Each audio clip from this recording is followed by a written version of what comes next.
2021 പുതുവത്സര ദിനത്തിൽ കേരളത്തിലെ സാധാരണക്കാർക്കായി നമ്മുടെ മുഖ്യമന്ത്രി 10 പ്രഖ്യാപനങ്ങൾ നടത്തി. സമയബന്ധിതമായി നടപ്പാക്കുമെന്ന ആമുഖത്തോടെയായിരുന്നു അവതരണം. അഴിമതിമുക്ത കേരളം എന്നതായിരുന്നു അതിലെ സുപ്രധാന പ്രഖ്യാപനം. സർക്കാർ സർവീസിലും പൊതുരംഗത്തുമുള്ള അഴിമതി സമൂഹത്തിലെ പുഴുക്കുത്താണ്. അഴിമതി തടയാനുള്ള വഴികൾ പല രീതിയിലും പല ഘട്ടങ്ങളിലും പരീക്ഷിച്ചിട്ടുണ്ട്. അഴിമതിയെപ്പറ്റി കൃത്യമായ വിവരമുള്ളവർക്ക് ഇത് പരാതിപ്പെടുമ്പോഴുണ്ടാകുന്ന ബുദ്ധിമുട്ടുകളെക്കുറിച്ച് സ്വാഭാവികമായും ആശങ്കയുണ്ട്. ഇതിന് പരിഹാരമായി അഴിമതി മുക്ത കേരളം പരിപാടി നടപ്പാക്കും. ഇതായിരുന്നു മുഖ്യമന്ത്രി അന്ന് അഴിമതിയെക്കുറിച്ച് പറഞ്ഞതിന്റെ രത്നചുരുക്കം. അതേ വർഷം മെയ് 20-നാണ് രണ്ടാം പിണറായി സർക്കാർ അധികാരമേറ്റത്. അഴിമതിക്കാരെ സംരക്ഷിക്കില്ലെന്ന നിലപാടാണ് സർക്കാരിന്. ജനപക്ഷത്തായിരിക്കണം സർക്കാർ ജീവനക്കാർ. അഴിമതി നടത്തി രക്ഷപ്പെട്ട് എക്കാലവും നടക്കാനാകില്ല. സംസ്ഥാനത്തെ പൊതുവായ രീതി സ്വീകരിച്ച് ഉദ്യോഗസ്ഥർ മാറണം. ഈ വാക്കുകളും മുഖ്യമന്ത്രിയുടേത് തന്നെ. പാലക്കാട്ട് പാലക്കയത്തെ വില്ലേജ് ഓഫീസ് അഴിമതിയുമായി ബന്ധപ്പെട്ട് 2023 മെയ് 25-ന് അദ്ദേഹം സർക്കാർ ജീവനക്കാർക്ക് നൽകിയ മുന്നറിയിപ്പ്. സർക്കാർ അഴിമതിക്കാരെ സംരക്ഷിക്കുന്നത് എന്തിന്? ഇടത് സർക്കാർ അധികാരത്തിൽ വരുമ്പോൾ അഴിമതി ഉണ്ടാകില്ലെന്ന പൊതുധാരണയുണ്ട്. ഇതിൽ മാറ്റം വരുന്നത് പരിതാപകരമായ അവസ്ഥയാണ്.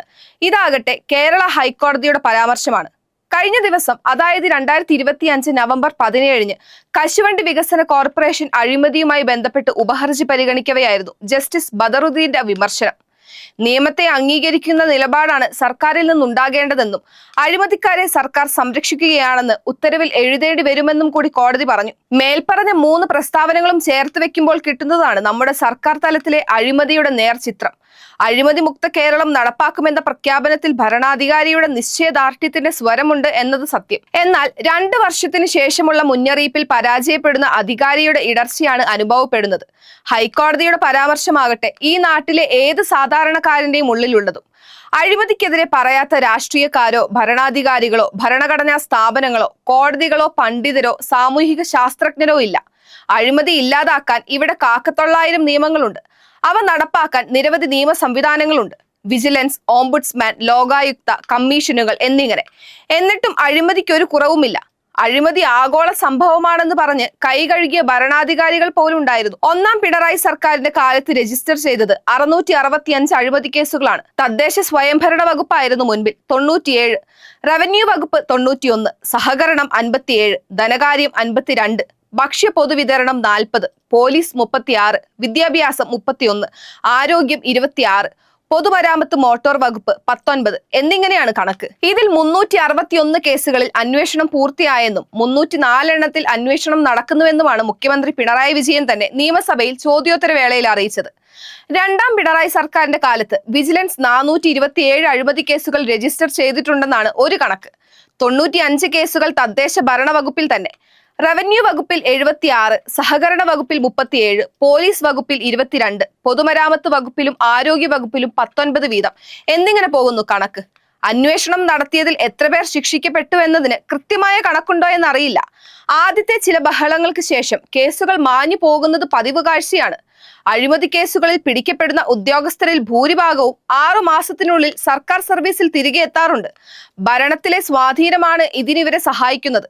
വിജിലൻസ് പിടിച്ച കേസുകളേക്കാൾ എത്രയോ അധികമാണ് യഥാർത്ഥ അഴിമതി കേസുകൾ എന്നതും എല്ലാവർക്കും നിത്യപരിചയത്തിൽ നിന്ന് വ്യക്തമാണ്. ഉദ്യോഗസ്ഥ തലത്തിലെ അഴിമതിയേക്കാൾ ഭീകരമാണ് രാഷ്ട്രീയ ഭരണാധികാര തലത്തിലേത്.